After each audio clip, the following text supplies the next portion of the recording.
Well, we're here at the Van Allen House kicking off the Oakland's 250th celebration.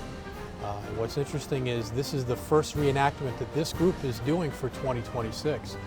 So Oakland is actively involved and we're promoting the 250th. So please stay tuned, watch our social media, watch our newsletter, and keep an eye on our website.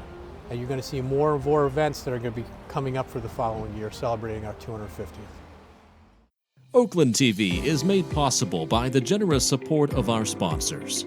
Chopper Russo, Team RE/MAX Select, Oakland's top team since 2013.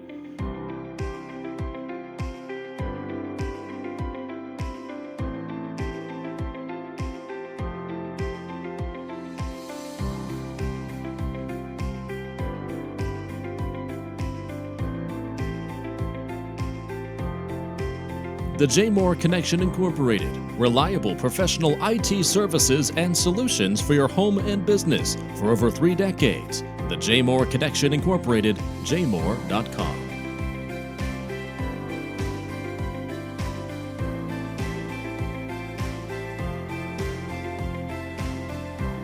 Mark Albala,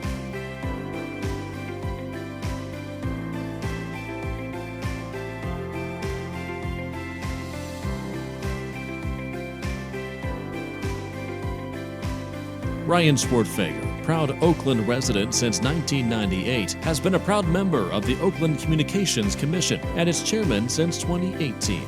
Thank you to the volunteers who make all of our programming possible, bringing transparency, entertainment, and information to the citizens of Oakland.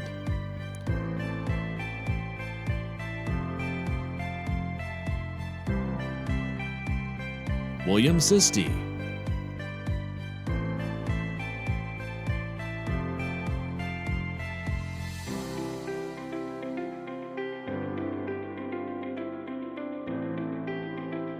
The Rampo Valley Knights of Columbus Council 5846 was founded in 1966 and our current home of Oakland, New Jersey.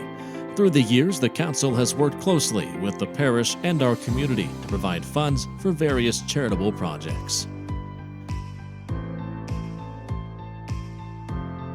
Tired of spending hours planning your vacation only to end up with a trip that feels ordinary? What if your dream adventure was just one click away? At Roving Adventures Dream Vacations, we believe your precious time off should be spent making memories. We specialize in crafting extraordinary journeys. Whether you're dreaming of a majestic cruise, an exhilarating safari, a challenging hike, or a deep dive into a new culture, we handle every single detail. RovingAdventures.com. And with support from viewers like you, thank you.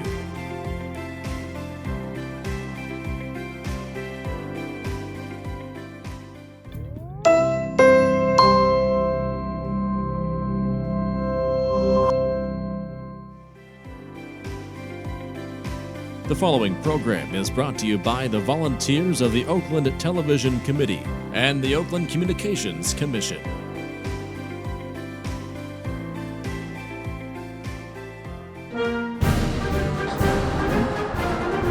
Break ready.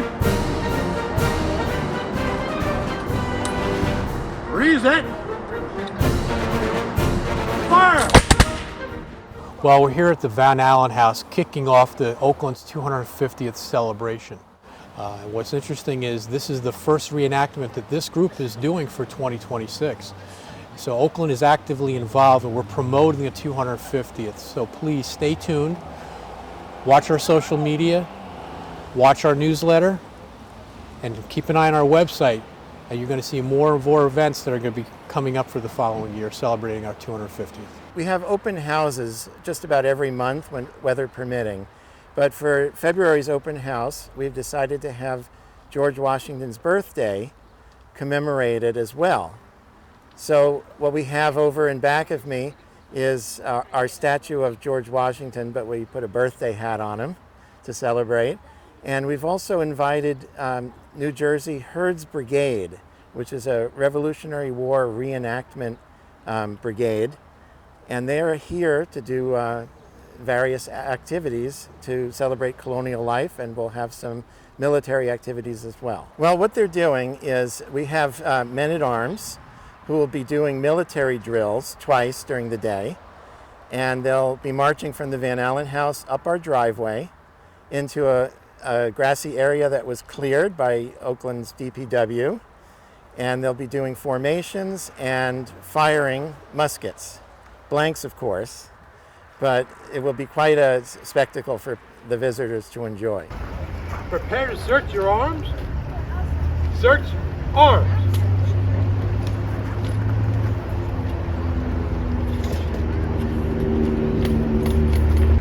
Return your rammers. Shoulder y'all. Fire lock. To the right. Face.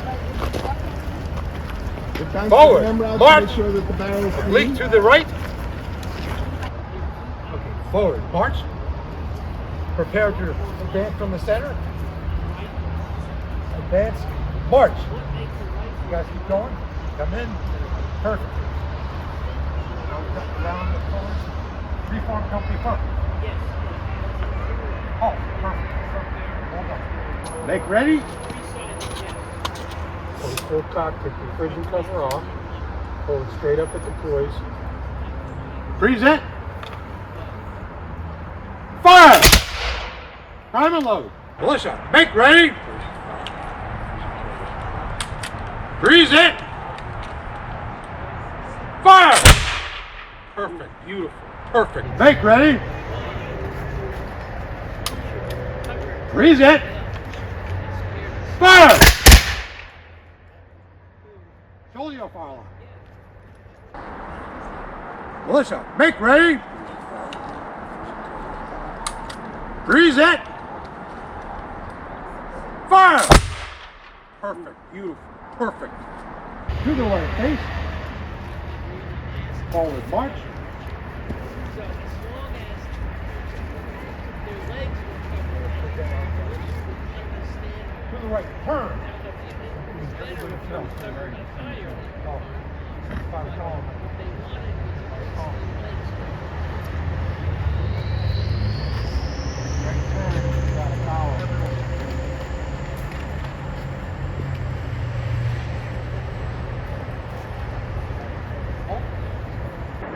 Present. Arms. Ladies and gentlemen, the Daniel Hurd Brigade of the New Jersey Militia. It's on.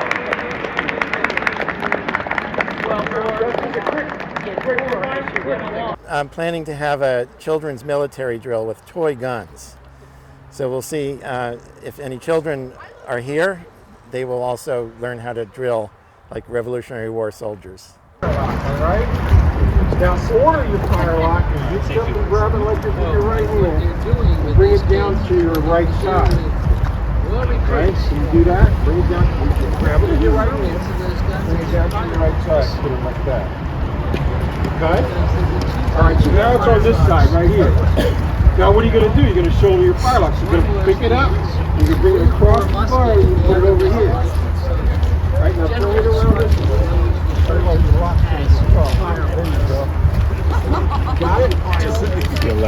All right, so this is shoulder, and this is order. Your fire lock. Right side. Twist and grab 1, 2 to poise, 3 to present, 4 over, 5 up, 6 down, step forward. Did it. Forward march. Halt. Prime and load. The order is prime and load.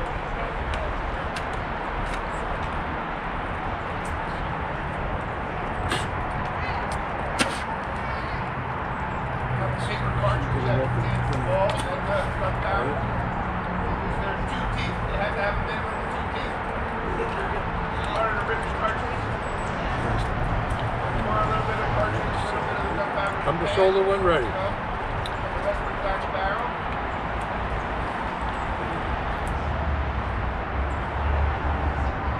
Make ready. Small ball.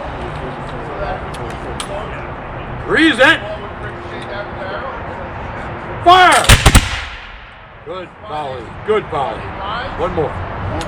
Primal load. Shoulder off. Fire lock. Prison covers on. Beautiful. Everyone that went off the same time. It was a perfect volley. Secure y'all. Arms. Oh yeah, you didn't go. Yeah. You didn't go. Yeah. Shoulder y'all. Fire lock.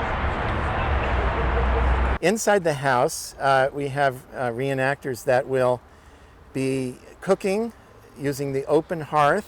So the fireplace has been set and we have a nice fire going. What are you making today? We are making meat pies in the Dutch oven with beef and gravy, mushrooms, and green beans. And we also have Die Mansion orange cake, Oh, I see. Yeah, there's not that. I mentioned orange cake. so we can celebrate the general's birthday. Was that his favorite to eat? I don't know if it was his favorite, but I think he liked it. You think he liked it? That's great. And he probably had some in this very house, huh? Perhaps. Perhaps. Wonderful. Well, we have our pie crust, and we put it in a pie tin, and we put it on top of a trivet. We put hot coals underneath the Dutch oven and hot coals on top, and the air circulates and cooks it from the top and the bottom, and we keep turning the Dutch oven. And also, one reenactor will be doing butter churning. That is in our kitchen. All right, there we go. There's probably a better way to do this. We're doing this for the first time. It is. I'm sure there's. Roxanne worked hard on it. She worked for an hour and a half to get it to this point. That's it, huh? Well, that's as much as I can scoop As out. much as we can scoop out for the moment. I didn't bring the proper utensils. It's fine. We got a tub of butter. In our parlor, we have a display about colonial spies and women's clothing and Revolutionary War guns. Also, our Vice President, Michelle Novak, will be displaying maps that were drawn by Robert Erskine. We think there's a possibility they might be originals, but we're not sure. We have to do more research. So those and other artifacts from our archive will be on display as well. We have today very special guests. So we've cleared out the house of a lot of our collections to make room for Hurd's Brigade, which was originally founded as an Erskine Brigade, which we'll talk about Erskine a little later. And the ladies from Hurd Brigade are in the parlor here. They are doing needlepoint, and we're showing people earlier, as well as they have this exhibit up about Washington spies and in code breaking and some activities that you can figure out a codex wheel. So it was inviting the public to kind of learn a little bit more about this, about the spies in the area. They also bought a lot of their textiles and fabrics with them, embroidery. Sorry. I didn't know we had people in Africa. Maybe after push our fire in at 3 o'clock, maybe 3:15. This cooking's taking a little longer. It's fine. We're flexible. I like it. I've never known anything about this microwave. Yeah. That's complex. I mean, this is so you guys know. So this is Hurd Brigade thing. I can't tell you much about this exhibit, but you can ask them. They will tell you everything about it. So, and then we have. So anyway, so Hurd's Brigade is here, and I'm sure you've got pictures of them cooking in the out kitchen. I've been redressing this room to be more 1776. So you notice that we've refreshed some of the exhibits. Some of the period, the Washington print obviously is an 1800s print, but we're keeping it up because we love them. It is in the original frame. We're going to do some conservation work on that this year. As an archivist, I do some conservation work, and we're going to take that out and really give it a nice little bath and a new home there.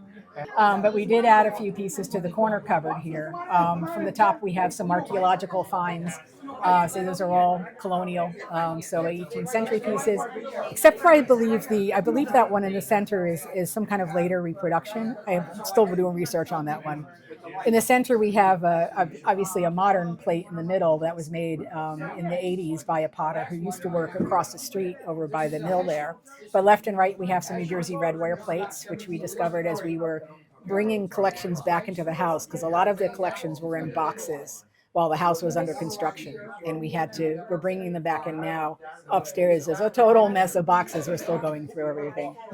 And that large powder horn was literally just donated to us today by one of our longtime members, Van Finn, who he said it was discovered in an attic of a house in Connecticut, an old house in Connecticut. And we just got it. We showed it to Paul. Paul went, "That is incredible." And I said, "All right, I got more research to do." And below it, Paul can show you that later, but we do have a cartridge box and some tinware. So Paul can show you that later. It's a little bit messed up right now, but if you open it up, you can see the paper cartridges in there. That would be used. He'll show you how to use those. This isn't one of those kind of like out of the box aha moments. This newspaper is framed like this. It's holding up well, so I'm not going to break the frame. I think it's just great the way it is. But it is a New York newspaper, New York Post Boy from 1745, which I've been doing archival work for a while. I'm a designer by trade, and I do archival work. I'm a trained archivist, and I have not worked with a newspaper this old. So this is a real rarity.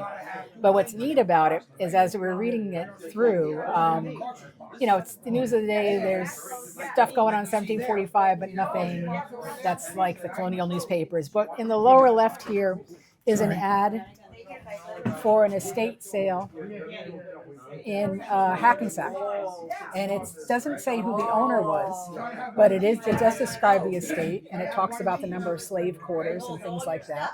And I'm working with the county right now to try to figure out how we can look that up, because usually they're filed by name. So I'm going to have to probably start by looking for wills of this time, see who died in Hackensack, and then look that up, and then backtrack that to wills and see if we can match it up to the description of the property in the inventories. Wow. So it's going to take a little while to do yet. So Ringwood Manor, he was George Washington's map maker. He was by all means a brilliant, brilliant inventor. I gave you the one sheet on him that you can do a little bit of reading. He was a member of the Royal Society of London, which is a scientific society. He corresponded with Ben Franklin about their different inventions. He had a number of patents to his name, including the Chevaux. I'm going to say that wrong. It's on the sheet. It's basically a giant barbed wire chain that they put across the rivers to prevent the boats going through, that they built. And if you go up to the Ringwood Municipal buildings, you will see a half-size model of this thing. It's a Tetradon made of steel and iron. Sorry, not steel, made of iron. And it is 12 feet high. And their model is half-size, so it's a 6-foot high thing. It's a monstrous thing that they then chained together and put across the river. And the idea was that if the ship ran into it, it would tear the side off of it and sink the ship. So it was a weapon of war that he invented and patented. He died at 45 years old after catching a cold after out doing surveying with his team. They were making maps for the Continental Army. Surveying was an incredibly rough and dangerous profession at the time, and that you were literally walking out to the wilderness with your, different chains and rod holders and things like that, and literally measuring the land chain link by chain link and counting it up. So they were traversing the mountains back here. They were climbing cliffs. He was out in September working. They were understaffed because his militia his different people kept getting called up into the militia. And by the way, I always like to say this. People think, when they think of the Revolutionary War militia, they think, I need to sign up. No. In New Jersey and actually most of the colonies, anybody from 16 to 50, if you were male, you were in the militia. It's not that you volunteered for anything. It was everybody's civic duty to be in the militia. Some got deferments because of things like they were already justice of the peace or needed in the home front, or in some of my ancestors, it was he was the translator to the native tribes in the area, and I think they think more valuable at home. So there were some deferments, but it's not a matter of should I sign up for the militia? No, you were. Other documents, and then we'll finish up that I've got on display here, and this is going to get again a little more robust as I go. This is one of Oakland Historical Society's highlights as well, which is an original court document from 1779, where the inquest was heard in Yawpo. So it's right in this area, in northern Oakland. It may have been heard in this house. We're still doing research into it. And it was an inquest where the person was charged with abetting and helping the British. And he was found guilty. So the two You said things- it was on Yapo? Well, it's Yapo. So the northern part of Oakland was called Yapo. I live on Yapo, that's why I Yeah, asked. and the southern part of Oakland was called the Ponds. Ah, Because okay. if you look at a map, you'll see from Franklin Lakes down Long Hill Road, like almost like a string of pearls, little ponds all the way down the hill. So that's why that area was known as the Ponds. The northern area was known as Yapo, which was the name of the sachem that was one of the land that they purchased, in big air quotes, the land from. So it was a different spelling of his name. So it started as Yapo, then it went to Yapo with a J. The J and the Y are kind of interchangeable in Dutch, and especially Jersey Dutch at the time. So anyway, northern part of Oakland. So we're still tracking this one down. What's interesting about this is that so few of these documents have survived. Unfortunately, we've lost the seals on this. We don't know what happened to them. It was donated as it is right now. It's framed in archival glass and UV protection and the rest of it. And we're doing research on it now with the county. Then those are the signatures of those who heard the case here. And this must have been a circuit court. And the other thing I have to figure out, the court system of the time is a whole different world. And I'm trying to, originally I thought this was during the time that Oakland was the county seat. Because after 1780 comes along, the Hessians come over from New York, they burn the Hackensack courthouse. Luckily, they knew this might happen, so they had taken the court records and the court sessions and moved it to a private home. And I'm still researching the two names. I won't say it on tape yet. So moved it to a private home. Before the Hessians figured that out, went and burned that private home, they had moved it to a second private home. I believe the second one was in Hohokus, or maybe the other way around. The two sources I'm looking at on this have it listed differently, so that's what I'm still trying to figure out. The third location was Oakland. Modern day Oakland, but it came up to the Ponds. And, people go, well, why did it move so far? I think that, the Hessians and the British are in New York. Basically, the Ponds and Yapo was as far as you could go without hitting the big mountains. So it's get it kind of out of arm's reach of the British, and that the time it would take British or Hessian forces to march across the county to get out here, somebody will have raised an alarm. And that's my working theory on this, which is also why Washington was here going up and down the 202, because he was staying out of arm's reach of the British forces as well. He didn't want to be captured or surrounded. Anyway, inquest, we'll figure out more about this as we go. And then I bought from my own collection, last thing I'll show you on here, maybe I'll show you a little bit about the chest, which I have to write up something about. These are 3 summonses from the mid-1700s from my collection that I purchased at auction years ago and completely forgot I had. But these were if you ever get being sued and you get a summons, this is essentially the 18th century version of that. So I'm transcribing these and trying to figure out, and then I'll work with the county and try to figure out what happened to these court cases. Like why were they called in, and what happened, what was the outcome. Those records all do exist in some format. It's just a little bit, court and land records are a little specialty. And I'm a genealogist as well. I'm vice president of the Bergen County Genealogical Society and Genealogical Society of Bergen County. And it's just trying to figure out the how to get to the records is half the battle there. Now, is that leftover wax seal? What's in Yes, the red? this one is a wax seal here. This is actually also a wax seal with a bit of linen on it. And this one also has a wax seal there as well. So that is actually, literally that's your authentication. That's the way you authenticated documents. So last thing I'll show you again, we have a small exhibit. We're going to be putting more out next time, is this wonderful chest, which is the potash chest. I'm gonna have to get back to you on that, on the dates on this, because I'm still researching this one. But this is what they call a hide chest, and that they took a wooden chest and then they covered it with animal hide. And again, you go, well, why would you do that? Why would you take the chest and put deer skin on it? Well, the deer skin is water repellent. So as you're running around the county, and this is strapped, either on your horse or on the back of a carriage, and it's outside in the elements, this will help repel the water off of it.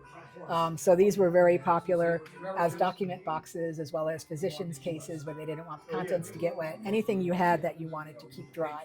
And I'm doing more research on this. It was donated by, a very prominent local family a while ago. I'm still researching the museum records we have on them. to kind of put it together into a database form so you can find it easier because everything's on paper right now. Now, you want to join Washington's Army. All right? You have teeth? You have teeth? Yeah, good. This is a cartridge. All right? Reason why, and you need a cartridge box. Reason why to join the Army, you have the teeth and you have to have a cartridge. You need the teeth to bite the paper. All right? I'll just use this for a sample. You bite the paper, you take the powder, you prime your gun. And there's a little tray here. You close your prison cover. Because if you didn't, you take the rest of the powder. Oh, my gun's upside down. I lost all my powder. Now it's useless. So you close your prison cover. You pour the rest of the powder with the paper and the musket ball in the barrel. All right? Now your gun is primed and loaded, and you're all set to shoot. So that's how it works. This is British. This is British, by the way. Okay? So you got the teeth and you got the cartridge box, so you're all set to go. So you go out there later on and fire. Okay? All right? Okay. Put these away. Did we miss that outside or did we do that? No, I think 3 o'clock. Okay. This musket here, Jersey. This one right here. So, let me put. You have to oil these things periodically. So if not, you don't want the rust to sit inside and out. Yeah. You don't want that. This is a New Jersey musket. Okay. You notice it's got the SNJ, State of New Jersey.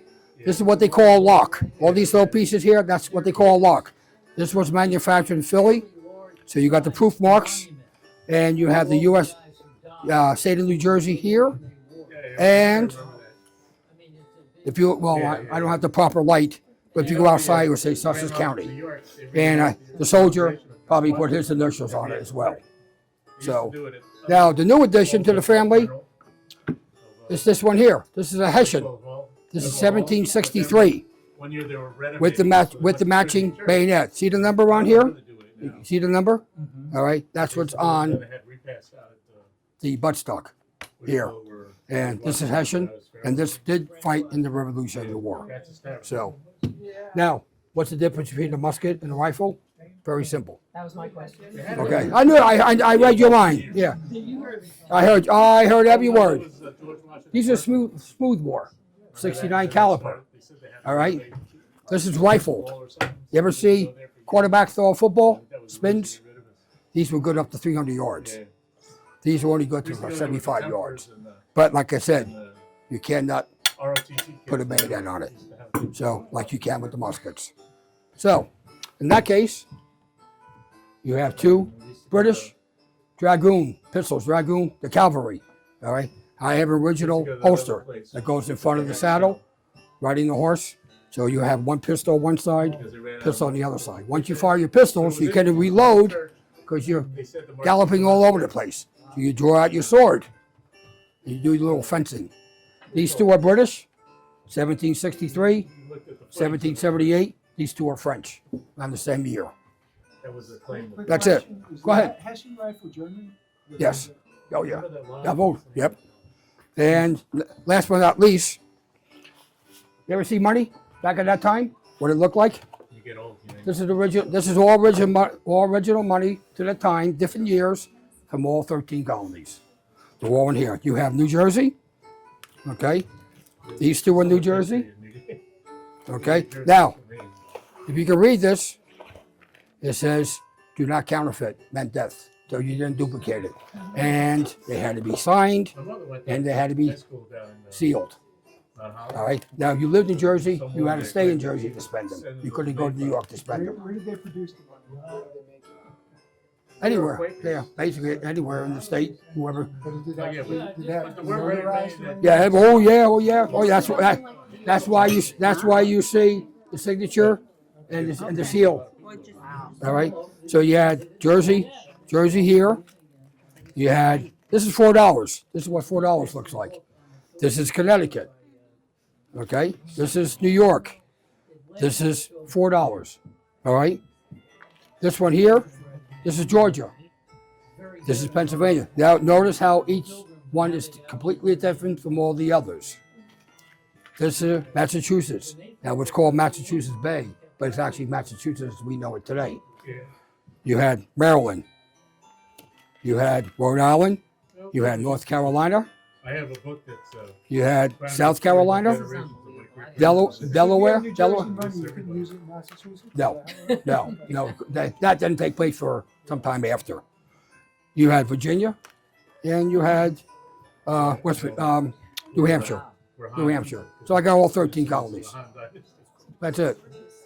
So, but come in springtime, and when it gets warmer, you'll see 3 times as much other things that I have. So, but for now, this is good. This is good for now. You're welcome. Thank you. And, Thank you so much. And thank you. Guys, when you carry a cartridge box, all right, you have a cartridge. You have to bite the paper. You have to bite the paper so you can prime and load your musket.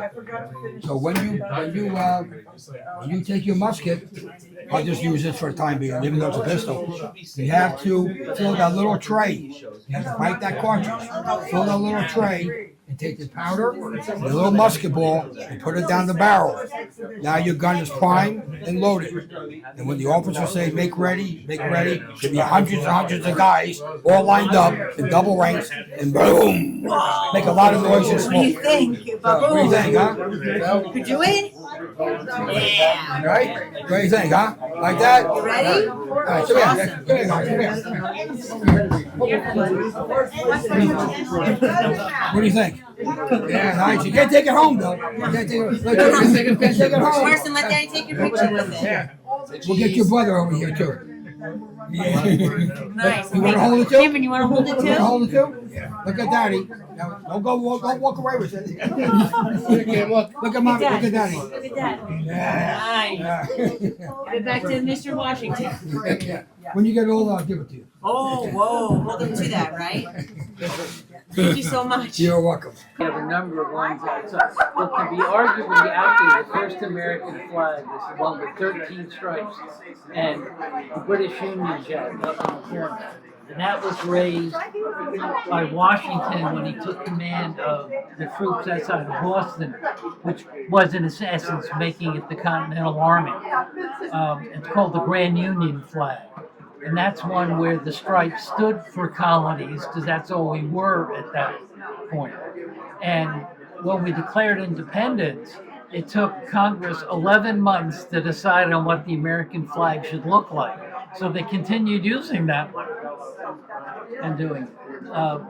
The Betsy Ross one, which everybody thinks the first, is based on her grandson or great-grandson came up with the story around it. Historians have never been able to find any historical documents to show it was the first one.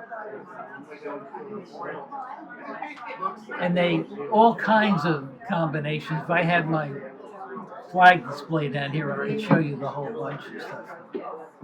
Now, a question, and that is, our second flag, known as the Star-Spangled Banner, because that's what the poem was written about, was different from every other American flag. How? Not just the number of stars. It had 15 stars. Had 15 stripes. The next flag had 20 stars and went to 13 stripes. Can you imagine what had happened if they kept on adding a stripe for every, the stripes would be like a quarter inch, to get the flag. Or the flag would be look absurd. But that's when they went back. And the stripes stand for the 13 original states. We're not commemorating colonies. And by the way, Congress and all the resolutions never says what the stripes are for.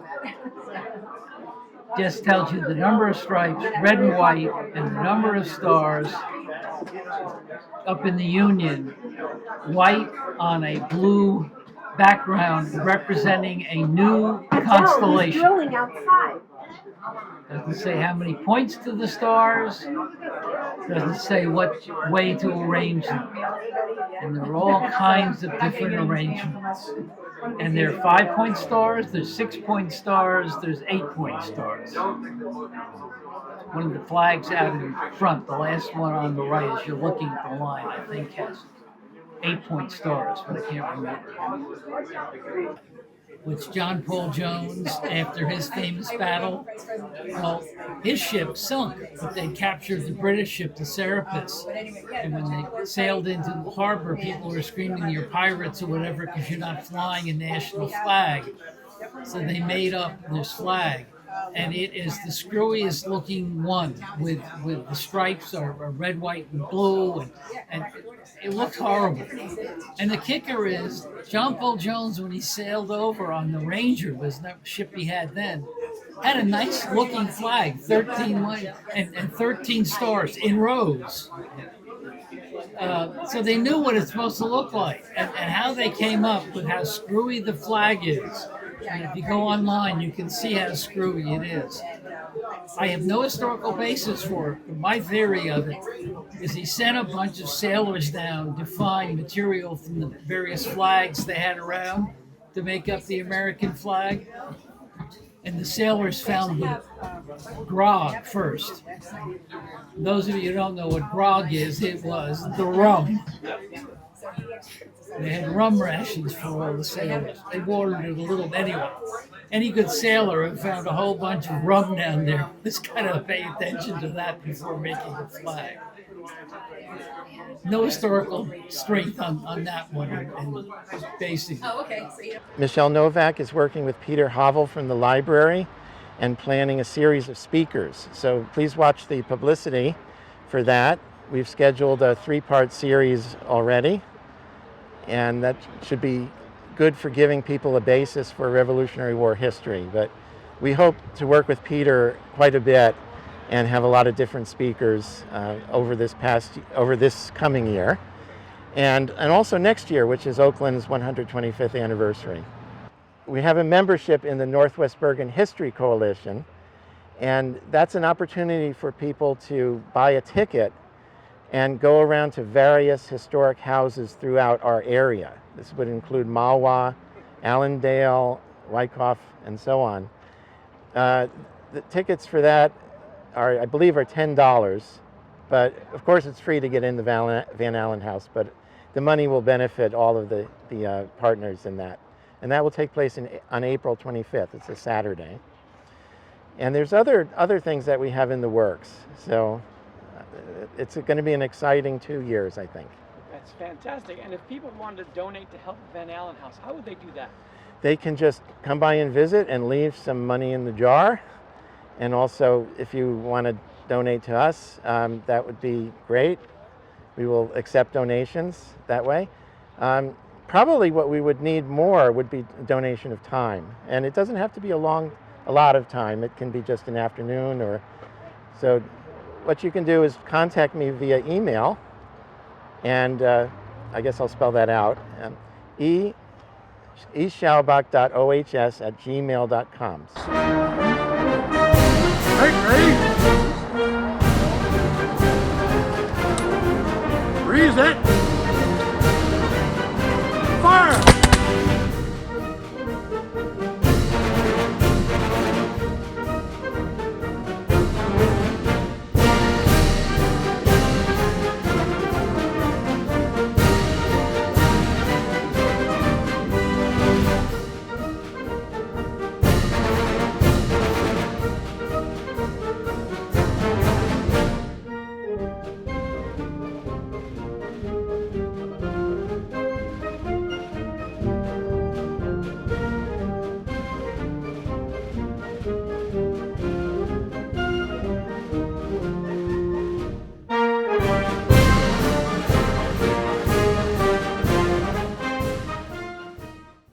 Oakland TV is made possible by the generous support of our sponsors. Chopper Russo, Team Remax Select, Oakland's top team since 2013.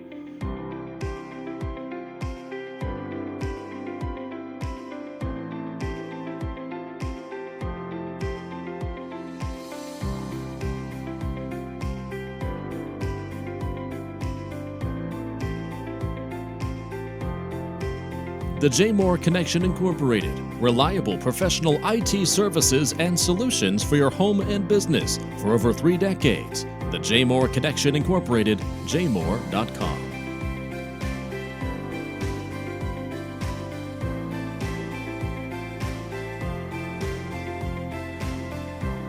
Mark Albala.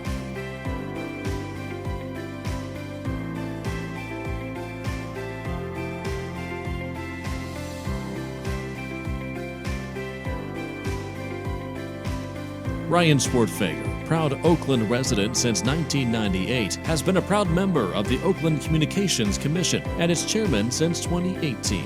Thank you to the volunteers who make all of our programming possible, bringing transparency, entertainment, and information to the citizens of Oakland.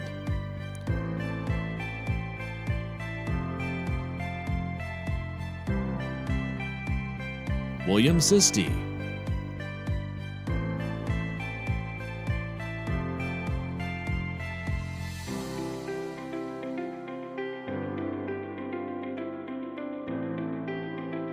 The Rampo Valley Knights of Columbus Council 5846 was founded in 1966 and our current home of Oakland, New Jersey. Through the years, the council has worked closely with the parish and our community to provide funds for various charitable projects. Tired of spending hours planning your vacation only to end up with a trip that feels ordinary?